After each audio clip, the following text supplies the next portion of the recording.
Okay, so we are live. Good evening, everybody. If you are in Nigeria, good evening to you for being here on this live stream. As we initially agreed, or I've been putting out on my timeline about this session today, we are going to be looking at high blood pressure, misconceptions, the truth, and remedies. Yesterday was the World Hypertension Day, where a day was dedicated to making people understand what high BP, high blood pressure is all about, and what are the steps that are necessary to be able to curb it or to manage it or to reverse it, as the case may be, in recent times. And so we're continuing the conversation today, and I have with me Amara. Coach Amara is here with me today, and she will be doing justice to the misconceptions that we have about high blood pressure and the truth that you should know about high blood pressure and the remedies that are available that can help you if you are dealing with high blood pressure, or that if a member of your family is dealing with high blood pressure, or what you need to do to be able to prevent yourself from becoming hypertensive. So she's going to introduce herself now, and her CV is quite heavy, and she's going to share with us about her work and what she does, and then we will go into conversation. Amara, you're welcome. Thank you. Thank you, Emeka. It's good to be here. Good to see Finally. your face. So we are Yes. streaming on three different platforms. We are streaming right now on Facebook. We're streaming on LinkedIn, and we are streaming on YouTube at the same time. So we look forward to those who are going to be joining us. So those who are joining us, please let us know where you are joining us from. You can drop your comment in the comment section.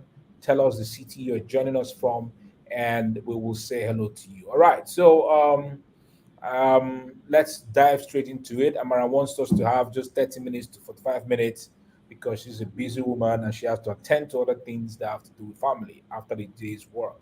So, Amara, please share with us who you are, tell us who you are, tell us your work as we begin to go into the conversation for this evening. Alrighty. Good evening, everybody. Good evening. How we all doing? Trust you are good. Welcome to this live stream. Welcome to today's webinar. It promises to be amazing. It promises to be insightful. It promises to be eye-opening. So as Emeka rightly said, I'm Coach Amara, and I am a certified nutrition and wellness coach. I reside in Lagos. I'm the managing partner of Peri 365, which is a nutrition and a wellness company. What I do is to educate families, educate corporate bodies, educate even children on the necessary steps to take to live a healthy lifestyle. And I do that through trainings, through seminars like this, and corporate consulting. Because I realize that most times we don't take our health seriously enough. We go to work and we get trained on Excel, we get trained on customer service, we get trained on so many, things in respect to work, in respect to for children, in respect to English, maths, subjects that they need. But these days, nobody really talks much about health. It gets neglected. So I took that upon myself. I founded my company, Peri 365, and I resigned from my 9 to 5. I was working with the First Bank subsidiary. I resigned in 2021 to face this full time, and it has been really rewarding. So many lives have been impacted, so many lives have been changed. I've authored books, and I'll share one with you as we go on. So please just come into this meeting with an open mind. A lot of misconceptions, a lot of myths are going to be busted. There's going to be a lot of enlightenment. So sit down and get ready for that. Today's topic is hypertension, high blood pressure. I know it's not a new topic. A lot of people know what hypertension is, but do they really know what hypertension is? So today, first of all, I'm going to break it down. What is hypertension? Second of all, we're going to look at the common misconceptions and the truths. Then I'm going to give you a few basic remedies. Then I'm going to let you know more about that in the book. So what is hypertension? If we're going to go by scientific terms, what it simply means is when the pressure in the blood vessels is high. When the heart beats, the the pressure of the blood hitting the arteries is high. That's the scientific meaning, But to a common man, to a layman, you can't go and tell someone on the street that the pressure of the blood in your heart is high. A lot of people won't understand that. So before we go further, I would like to just break it down in a simple term. What is hypertension? Hypertension simply means when you go to the hospital and they check your vitals, they put that cuff around you and inflate it and check it. What are they looking for? It's important for us to know. What they are looking for is simply they want to know how your heart is beating, how your heart is pumping blood. Is your heart struggling to pump blood? Is your heart pumping blood efficiently to the other parts of the body? If your heart is pumping blood fine, then your pressure is not going to be high. But immediately your pressure is high, what it signifies to the doctors, to the nurses, is that your heart is having a hard time pump blood. And that is very dangerous because we know that blood is very important in the body and blood carries oxygen. So when this oxygen cannot move to the parts of the body it's supposed to go to, there's a problem. When there's shortage of blood in the kidneys, there's a problem. It can lead to kidney failure, and which is very rampant these days. If there's shortage of blood in the heart, there's heart failure, there's stroke. If there's shortage of blood going to the brain, there's dementia, there's also stroke too. So it's very important that we know what high blood pressure, what our blood pressure means. It's not just a number. All right. So with this definition, when we're now talking about it, it's going to make more sense. Right. Not major, there are so many misconceptions about high blood pressure, about hypertension. So I'll just take them as much as I can before I go into other things. The first one that I hear a lot of people say is that when you ask people, please go and check your blood pressure. If you're my age or younger, you say, I'm too hypertension. How? I'm too young. I can't have hypertension. It's for the old people. That's a very wrong conception. That's a misconception. High blood pressure is not just for the old. If you had thought that way, maybe some decades ago, you could have been right. Because, yes, when you do advance in age, your blood pressure does get high. If all things are equal, then that's the only factor you have to consider. But these days, it's not just age we are considering. These days, we're considering our weight. A lot of people are overweight. We're considering the fact that we're not eating right anymore. We're considering the fact that a lot of people drink and smoke. We're considering a lot of things, family history. So it's no longer just about age anymore. A lot of things are now coming to play. So the first misconception that people always feel, because anytime I ask people go and check your blood pressure, they'll say I'm too young. If that's the first and the very wrong misconception, let me tell you, nowadays, even teenagers are being diagnosed with high blood pressure. And you wonder why. I'll just tell you for a fact, it's coming from our diet. And it's coming from the fact that we're not moving around as much as we used to. Those days when we were growing up, I know that I used to trek home from school. And then when you get back home, you go out, you play ball, you go to your neighbor's house. But these days, because of, you can't blame anybody, the security issues, children are not moving around as they should. Children are not going out to play ball. Everybody's inside. Everybody's with an iPad. Everybody's sitting down. So these things have contributed to the high risk factor in our youth. So that is to bust that first and most common misconception. High blood pressure is not just for the old, not anymore.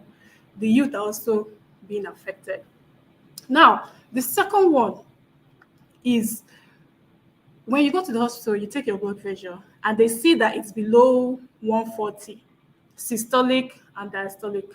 Because of time, I won't be able to explain that. But when you go to the hospital and you take your blood pressure, it's usually measured in two numbers, the top and the bottom.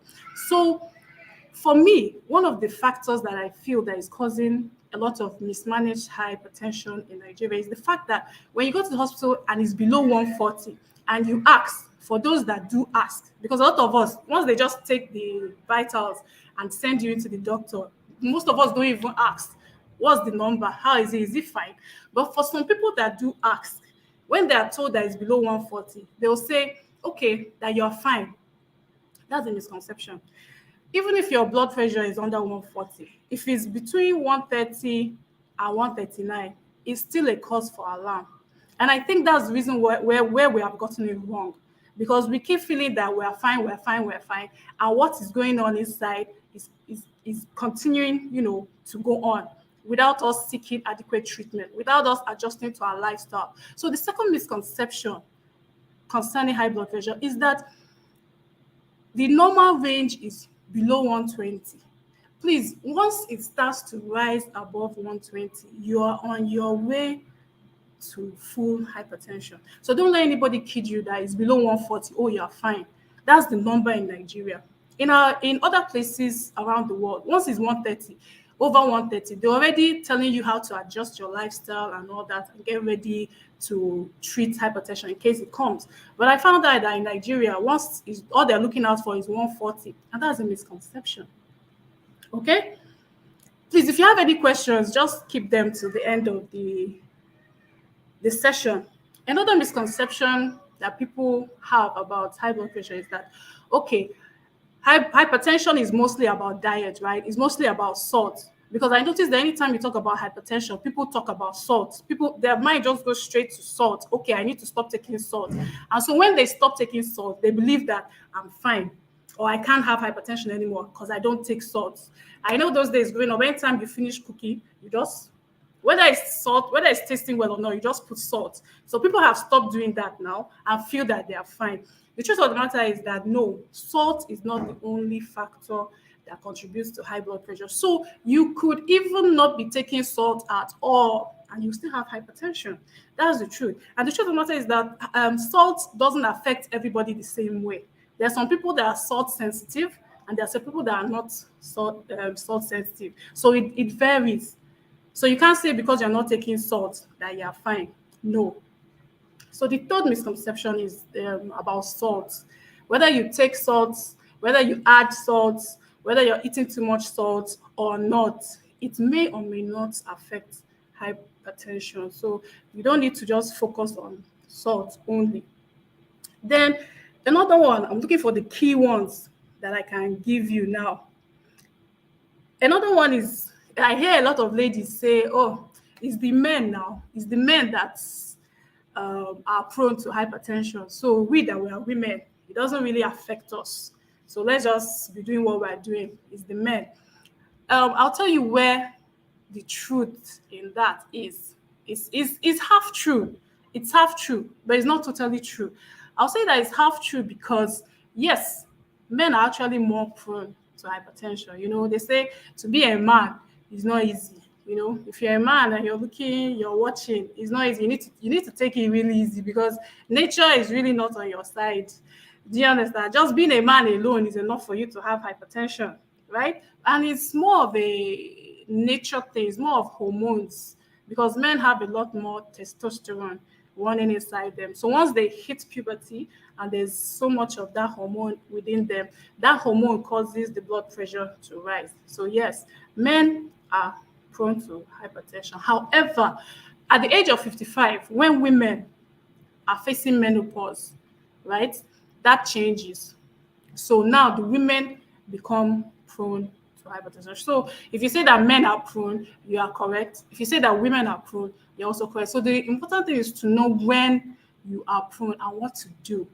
Okay? So that's misconception. I think that was the fourth. Or the third is that it's only the men that are prone to hypertension. That's a misconception. That's not true. It can affect both the men and the women at any time. So the next misconception, most times when I ask people to go and check their BP, they'll say, "Oh no, no, no, no, no. Coach Amara, I look fine. I'm feeling okay. I just walked out this morning. There's nothing wrong with me. If I'm having hypertension, at least I should be having headache now. I should be feeling hot. I should be feeling flushed." Most of these things have come from probably movies that we've watched or people that have told us how they felt, maybe when they were about to faint or something. But it's not always the case. It's not always the case. In fact, most times it's not the case. If I may use Nigerian palace, hypertension, really, most of the time, is the symptoms that are not obvious. You can't see it. You can't see it coming. When it strikes, it strikes. You can't see it coming. It will be going up within you, but you won't feel a thing. You will be fine. Why do you think that sometimes you hear of people who walk, who were fine today, right? I've had stories, so many stories like that. Even within this past month, somebody just went to the office, was standing in the queue to get lunch, and the next thing, the person slumps. I mean, how do you explain that? The person looks fine, the person seems healthy, but the person just slumped, and that was it. Or somebody just slumped and was rushed to hospital and then is in coma.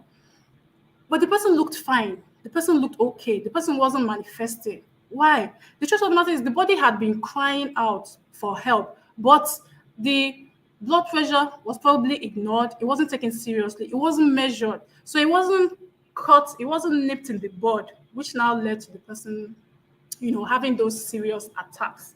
So I think this is the fifth one. Misconception is that they show for face. It doesn't show. It doesn't show. It can happen anytime. You know, you don't need to be having headaches. You don't need to be worn out. You don't need to be tired. You could just be walking on the road, and the next thing, your blood pressure goes up. Okay, one other misconception that people do talk about is because hypertension, especially in Nigeria, is linked to salt a lot.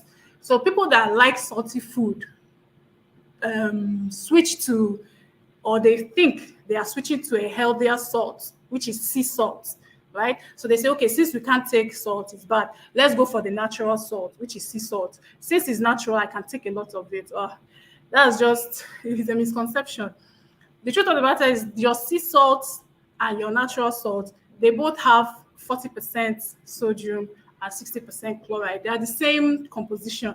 So even if you're taking sea salt, whether you're taking sea salt, the natural one, whether you use it to cook or not, or whether you're using the normal table salt to cook or not, is the same sodium, the same amount of sodium you're getting. You're not helping if you have blood pressure, you're not helping your blood pressure in any way. So don't buy all this,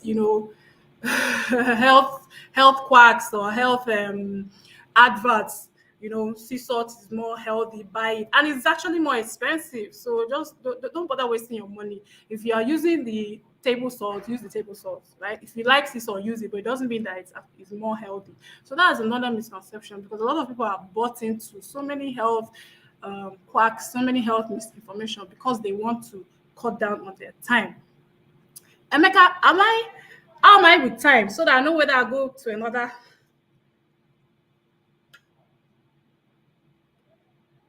Hello, Emeka, is he there? I wanted to just know how I'm doing with time. Okay, let me continue. Let me continue for those that are still watching. Okay, this is 6:07. I'm still good with time. Now, another misconception is that a lot of people believe that hypertension runs in the family, right? So if my mother doesn't have hypertension, my father doesn't have hypertension, I'm good. I don't need to think about it because it doesn't run in the family. That is also a misconception, because when we're talking about family history, we're talking about up to 3 generations of history. So that includes your grandparents, that includes your great grandparents, that includes your uncles, your aunties, your family, not just your mom and dad. So even if your mom and dad or your siblings don't have, also check with your grandparents, check with your aunties and uncles, get in touch with them. You can just call them, oh, auntie, how are you? How's everything? How's your BP? They will not even hold back. You hear some of them tell you, they said my BP is high. Okay, you note that one down, right? This one, high blood pressure is there. You call another auntie or another uncle or cousin, hey, how are you? How's your BP? Are you fine? They'll say, they said I have BP, this one, this one. You note that. Do you understand? By the time you ask around at least 5 or 6 of your family members, you find out who and who has hypertension. You'll be able to establish a pattern, which is very, very key. Because if a lot of people in your family, apart from your mother and your father now, do have hypertension, it's likely that you are also going to come down for it. If all things are not equal if care is not taken. So you need to know family history is very, very important. Don't just feel that your mom doesn't have it, your father doesn't have it, you can't have it. You need to find out also for the sake of your children. Because if your family members are prone, even if you don't have it, your children might, take the genes of those people who have it. So you need to find out. It will help you to order your eating, your lifestyle, and you'll be able to know. Those are some of the major. Then there's an opposite of that one. The opposite of that one is a lot of people feel that there's really nothing I can do because my father and my mother have hypertension. Or, God forbid, my father died of hypertension, my mother died of stroke, and all these things, which means it runs in the family, which means it's genetic. There's nothing I can do. That is also a misconception that your father or your mother had it. Yes, you are prone to it. It's likely that you might develop it, but it is not inevitable. You can still change that trajectory. You can still stop it with you by some of the things I'm going to talk about and some of the things that are in my book.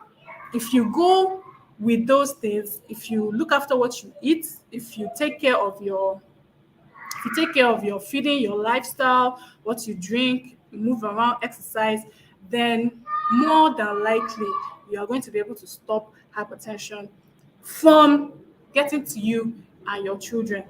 Because whatever comes to you, most likely is going to get to your children. I think those are the major. Let me just see if I skipped anyone. Okay. Okay.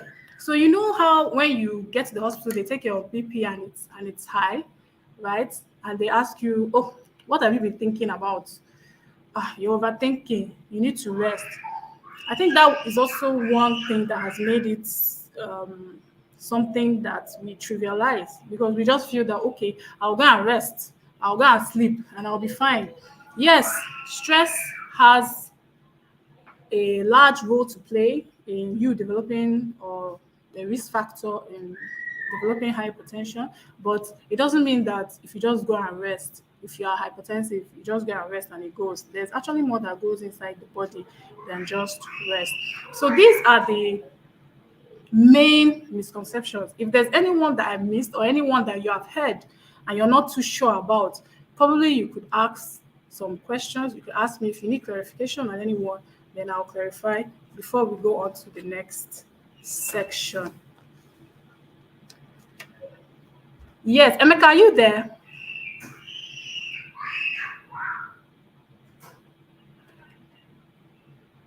I wanted to just know how I'm doing with time and if there are any questions or if there's any trajectory he wants to take.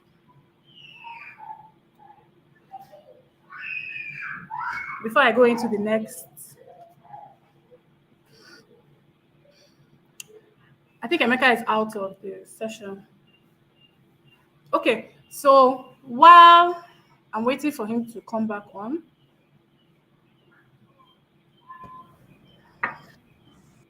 Okay, hi Emeka. Yeah, I'm here. I'm here. Yeah, I just finished with the misconceptions. I wanted to know if everything is going well, time Yeah, and it everything is. before I I go. am here at the back end, so I'm listening and Fantastic. watching. Yeah, go ahead, Okay, please. fantastic. So now we've talked about the misconceptions. We've talked about what it is not. I remember I said that if you have anything that you have heard in the past that seems strange, you don't really understand, please write it in the comment section. Right, drop it as a message, as a question. I'll get to that. I talked about the misconceptions and the truth.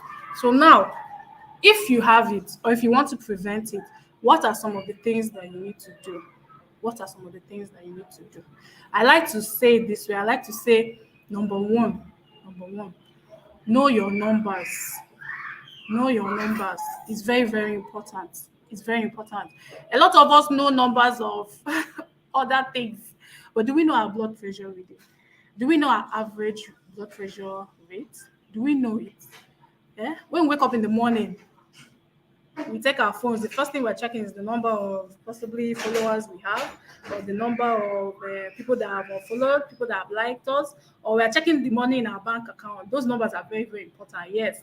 However, there are numbers that are even more important in our lives that we need to check every day. We need to check every day. Checking your BP or knowing your numbers can save your life. It can save lives.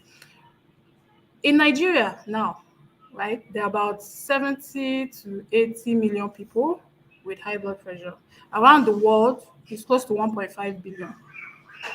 And it keeps increasing over the years. So you wonder what's actually going wrong? What's going wrong? Where there's something we're not doing, there's something we are missing. And for me personally, this is one of the things that we're missing. If I should ask some of us in the audience now, do you have a blood pressure monitor at home? Do you have one? If you don't have one, you need to go and get one. Yesterday was World Hypertension Day, and our theme was measure your blood pressure accurately, control it, and live longer. Because you can't control something that you don't even know whether it needs to be controlled. So the first thing, or the first way, the first treatment I would suggest is to go and get yourself a blood pressure monitor. There are so many out there. There are some that you can wear like a watch on your wrist. There are some that you can wear as a cuff, right? Whichever one you decide to get, please go and get one. However, you should get one that is clinically validated. You need to get one that's clinically validated. Don't just pick any blood pressure monitoring device because you want to measure your blood pressure. Because half of the time you're going to get a wrong measurement, right? So you need to ask wherever you're buying it from, whether it's the hospital or the chemist, is this clinically validated? And what does clinically validated? What does it mean? It means that this monitor has been tested on people that have hypertension, and it has also been tested on people that are healthy, right? So the measurements are accurate. So when you're using it on yourself, if your blood pressure is high, you're gonna detect it. If it's normal, it's also going to show, and it's going to be accurate. Because for me, one thing that is worse than high blood pressure is having a wrong reading. Imagine you don't have high blood pressure, but because you went to go and buy a quack device, the device will tell you that you have high blood pressure, and then you start taking medication. Even in the hospitals, I've gone to a hospital and they have measured the person's blood pressure that I went with, and it was 160. I said, how? I said, this is not possible. Apparently, they were using a device that was new. They didn't really know how to handle it. So if I didn't know better, I would have gone home thinking, this person has high blood pressure. But I had to insist that the nurse used the one she was familiar with. And so by the time the person went back to do it, the blood pressure was a normal reading. So it can be anywhere. So that you're doing it in the hospital doesn't mean that it's going to be 100% accurate. Meanwhile, we have two kinds of hypertension that are found in the hospital that I also feel contributes to the high number of badly managed hypertension cases. We have white coat hypertension. That's the kind of hypertension that you don't have it, or you don't have, your blood pressure is normal. But because you have gone to the hospital, somehow, your stress level goes up, and then when they take your blood pressure reading, it's high. But immediately you leave the hospital and go home, your blood pressure is normal. So imagine you don't have a monitor at home. You are just running with the reading from the hospital. You're going to take medication that you don't need because it's a clinical term. Your blood pressure is only high when you enter the hospital. Now, there's also masked hypertension. This one is you have high blood pressure. Your blood pressure is high before you get to the hospital. But for some reason, immediately you enter the hospital, your blood pressure goes down. So they take it and put it down that you're normal, that you're fine. Immediately you're stepping out of the hospital, your blood pressure goes up again. That's why sometimes they discharge someone, and yet the person goes home because everything is fine in the hospital. Yeah, the person goes home and you hear that, what happened again? But if you have your own monitor that you know how to use, you record your numbers at home, even if the recording in the hospital, per chance, I'm not saying they don't do a good job, so that the nurses and the doctors will not have me for dinner, but I'm saying that you could have masked hypertension, you could have white coat hypertension. So in order to avert some of the consequences of this, have your own at home, use it. If you need, because of time, there are steps you need to take to ensure that you get an accurate reading. I discussed this at length yesterday, at World Hypertension Day at the Nutrition Society of Nigeria. I ran them through the steps you need to take to ensure you get an accurate reading. Because of time, I won't be able to go into that, but it's also in my book, which I'm going to talk about later. So the first thing you need to do is to get an accurate. Please, please, please. It's not expensive. That's the best investment you make. One of the best investments you make in your life. Go and get one. Get for your parents, get for your brother, your cousins, everybody in your house. So the second thing that you can do to prevent or to control high blood pressure is exercise. Exercise, exercise, exercise. We live in a society where we don't want to move around. It seems like luxury, to just be in the car and be driven, and because of remote working now, we tend to sit down so often. We don't go out as much. But um, research has shown from the American Sports Council, WHO, a lot of studies have shown that if you do exercise, that is intentional exercise, that just 30 minutes, dedicate 30 minutes. It could be early in the morning, it could be in the evening, whatever time suits you. Just dedicate 30 minutes to intentional exercise and watch your blood pressure go down. And it's very important, especially if you're above 30s, you need to be doing this because remember, like I told you, as you grow older, because of wear and tear that happens in the body, your blood pressure goes up. So you need to, at this age, more than ever, exercise to keep your blood pressure in check, right? And what kind of exercise? Because of time, also, I will not go too deep, but the kind of exercise that you need to be doing is aerobic. That means exercise that you do with oxygen, like you breathe, you need to be breathing as you're doing the exercise so that oxygen gets into your lungs and strengthens the blood vessels and helps blood to flow. So it strengthens your heart. If your heart is having a hard time to pump blood, by the time you're doing this exercise, it helps your heart to pump blood so your blood pressure goes down. So you need to walk, you need to do brisk walking. If you have a bike, you can just ride a bike around your neighborhood a few times. That will be fine. So the next thing we need to do, I have about eight in my book, but we won't be able to take the whole eight because of time. So I'll give us four and then we'll wrap up for today. The third thing that you need to do is you need to stay active because if I say you should exercise and then you go and exercise in the morning, right? And then you exercise for 30 minutes and you spend the remaining 23 hours 30 minutes sitting down, you have actually forfeited that 30 minutes work that you have done. So the trick is, yes, do your intentional 30 minutes, but also make sure that even if you're around the house, even if you're in the office, find ways to stand up and move around. There was when I told you I used to work 9 to 5, a corporate job. So one of the tricks I used to use then is I would park my car further away from the office every day. When everybody is struggling to park in the compound because nobody wants to walk, right, and be late, I would park further away just so that I can walk. I can walk like 10 minutes back to the office. By the time I'm walking 10 minutes to the office, then when I'm going home, I'm walking about 10 minutes to where the car is parked, like 5, 10 minutes. I've achieved in getting some minutes down, right? So you need to find ways to make sure you're staying active. Another story, I used to have a boss there too, and whenever, no matter the type of file you give him, or no matter who you are in that office, whenever he's done working, he will carry that file, even if there are 100 files, he will get up, carry each one, and go and drop it back on whoever's table that bought it. So I used to think, this guy must be very nice. So he really treats people well. I didn't know that the guy was taking care of himself. That was his own strategy to make sure that he stands up at least every hour. Every hour. Don't sit down for too long. If you sit down for too long, you're not helping the blood flow in your body. And you know that blood pressure is all about blood flow. So if you're sitting down for too long, one, you could also develop deep vein thrombosis, which is blood clots, which are blood clots in your knees.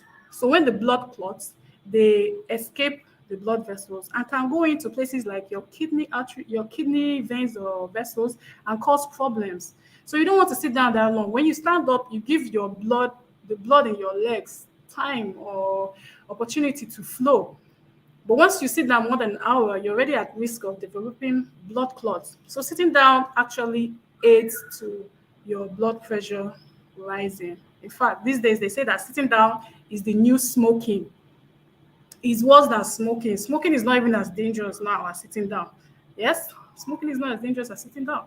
So don't sit down for too long. Don't sit down for more than an hour. Find ways. If you work remotely, do some sweeping, do some cleaning, do some cobwebbing. Raise your hands up. Just get your body moving. The last point we are going to take is already 6:45. I want Emeka to invite me again next time, so I'm trying to be very, careful with time. The next and the Please go, last, please yeah. go ahead. I'm here. Oh, we can do till 7:30. Just go ahead. Ah, all right, that's good. So the next point that I am going to take is our diet. I am a nutrition and wellness consultant, and I can tell you that if I'm to use figures for me, I'll say 80% of chronic diseases caused these days are caused by our food, what we eat. We have adopted the Western diet to a fault. We have copied the Americans not just the Americans, the Westerners to a fault. Our burgers, our pizzas, our drinks. It wasn't like that in the past. And I believe that that's why we didn't have so many cases of high blood pressure. Our Indomie, our kids, Indomie generation. We need to stop giving our kids Indomie. That's a topic for another day. Maybe when I'm here to talk about children, we'll go into that. So our diets, my people, what are we eating? I know the funny thing. People believe that eating healthy is expensive, right? Yes and no. It depends on what you see. Vitamin C in the guava is the same as vitamin C in the strawberry. Yes, it could be that the amount might be more in some of these fruits, but if you need vitamin C, you can get orange, right? And orange is also good for your blood pressure because it also contains magnesium, right? So you don't need to go for the exotic fruits if you can't find them. You can start with the ones that are within your reach. Do away with processed food if you can. Reduce it. If you can't do away with it, reduce it. Because, you know, one of the reasons why when I talked about salt, there are people that say that when they don't eat salt, so they are fine because they don't sprinkle salt on their food. Huh? But what about the other things that you eat that already contain too much salt? Do you know how much salt is in your white bread that you eat every day with your akara? With your everything, all the people that love white bread here, sorry, but that's the truth. Do you know how much salt is in a slice of bread? Do you know how much sugar is in a slice of bread? Right? It will shock you. So you're avoiding sprinkling salt on your diet. However, you are just replacing it much more with when you're taking in bread because they use a lot of salt to get that texture of bread that we like. It's actually salt. And because it doesn't taste salty, we feel that, oh, it's fine. It's not fine. There's a lot of salt in white bread. There's a lot of salt in white bread. So you might need to watch it when it comes to diet. So what are the things that you can take? Because of time also, I might not be able to, of course, there's no way I can even tell you everything. But the simple things that are within our reach, for the women here, it doesn't smell fantastic, but it's actually very, very good. And that is garlic. It's not expensive. If you use garlic in your stews, not in your soup, so 'cause I know you cannot use garlic to cook or have soup, right? But if you use garlic in your stews, in your jollof rice, garlic helps the body to produce a substance that helps the blood vessels to relax and blood to flow. So as much as possible, find ways to incorporate some of these things into your food, right? They contain high amounts of nitric oxide, your oranges, your spinach, I know that that one normally causes problem because whenever I talk about spinach, people say, ah, that one is for the white people now. You can't really see spinach a lot here. So for me that I stay in Lagos, I look for an easy alternative, which is efo that they use to cook efo. It's from the family of spinach, right? So you can look for, like I said, there's always an alternative. If you can't lay your hands on spinach, lay your hands on efo, lay your hands on ugu, lay your hands on what green, whatever. Use it to cook a lot more often, right? Then broccoli is also very good. Broccoli is also very fantastic for you to use. Your sweet potato. I don't know why people even undermine sweet potato. People always tend to go for yam. People always tend to go for yam, but sweet potato is very, very fantastic. Even Irish potato has a lot of potassium. So sometimes what you do with yam, your yam porridge or yam and egg sauce, you can switch to your Irish potato or your sweet potato and watch your health, improve. Watch your health improve. Cut down on sugary things. That's another thing because when we were growing up, we were told that high blood pressure is caused by too much salt, and we were busy reducing salt and not talking about sugar. However, sugar is also a culprit because when the body breaks down sugar, it breaks it down into a substance called uric acid. And this uric acid, what it does, it makes the blood vessels to shrink. And when they shrink, blood cannot flow. So sugar also does damage to your system. So you might also want to cut down on it now more than ever. Right? So I said I was going to take four of those points out of the eight that I have because you can also find the remaining points inside my book. So now I actually want to just spend an hour. So now I'm going to just talk briefly about my book. It's 8 steps to controlling high blood pressure, especially if you're living in Nigeria.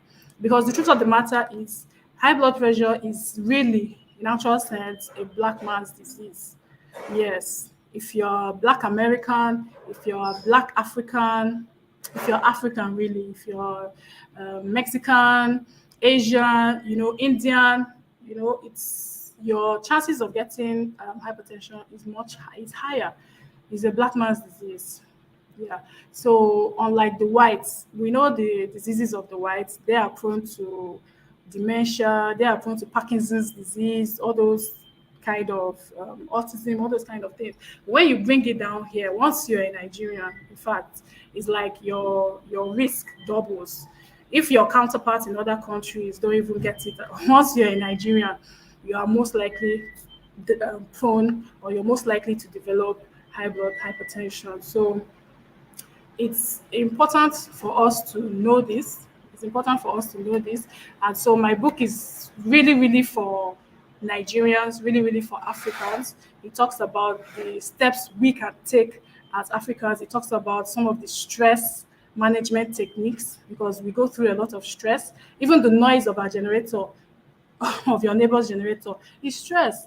And it can cause you not to sleep well and it can cause a lot of cortisol increase. So we are prone to a lot of stress, which is why I think we are prone to hypertension. So in my book, where I discuss the steps, there are 8 of them, and then I also have prepared a meal plan because, like I said, there's no way in an hour I can tell you eat this for breakfast, lunch, dinner, and snacks. Yes, there are also some snacks which will shock you that you even feel are not so healthy, but they're actually good for high blood pressure. And then I've written about them. So they're also there. So the meal plan, it's structured in such a way that there's breakfast, lunch, dinner, and snacks for a week. And all you need to do other weeks, you just need to tweak that. There's a grocery list, right? And then there's a bonus point also.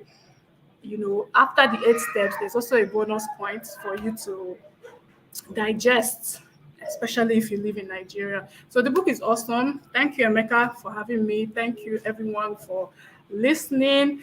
And I do hope it has been a great 1 hour. And I'm ready for your questions or contributions.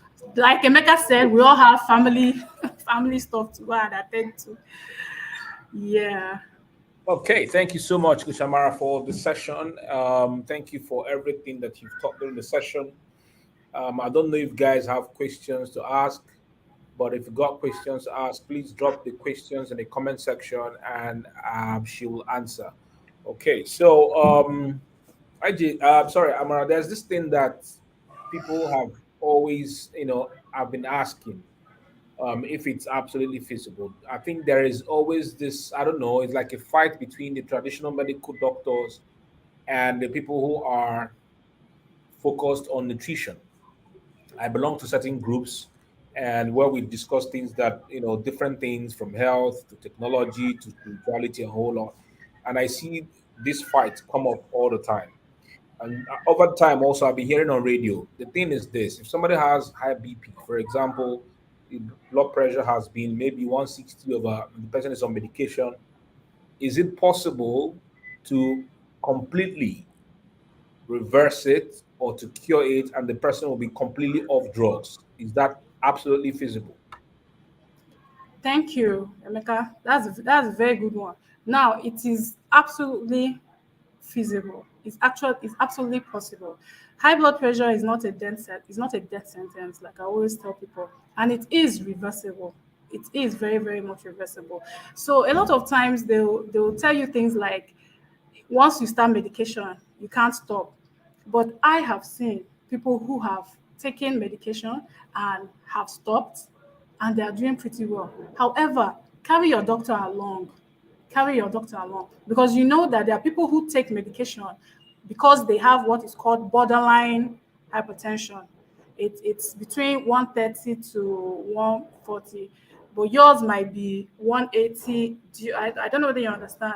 So you also need to understand where you are in that category. Somebody who has borderline hypertension, who was taking drugs and is able to reverse it through lifestyle modification, might not be the same with someone who is at a crisis level that is over 180 and above. So if the person that has the level of 130 to 140 can stop, the person of 140, 180 and above can't also stop, but maybe not just the same way. So it's not like one size fits all because person A stopped, person B can also stop. But I can't tell you for a fact that it is not compulsory that once you start, you have to continue using it. It's possible to reverse high blood pressure. It's possible to go off medication, but just make sure you carry your doctor along. Make sure you know your level of hypertension before you do that. Okay, thank you so much for answering that like a great professional that you are. I don't think there are other questions. I don't think there are questions that are coming up. Possibly everything has been understood by everybody who's been. Understood. All Okay, right. thank you so much, Tamara, for this session. I'm grateful that we had the session. God Thank bless you you. for coming to share with us from the wealth of your experience. My Thank you regards so to much for everybody having at me. home and to the Yes, beautiful yes, yes. family. Thank you so much. All right, Uh, everybody. Take Yeah. care. Good Bye. night. Night.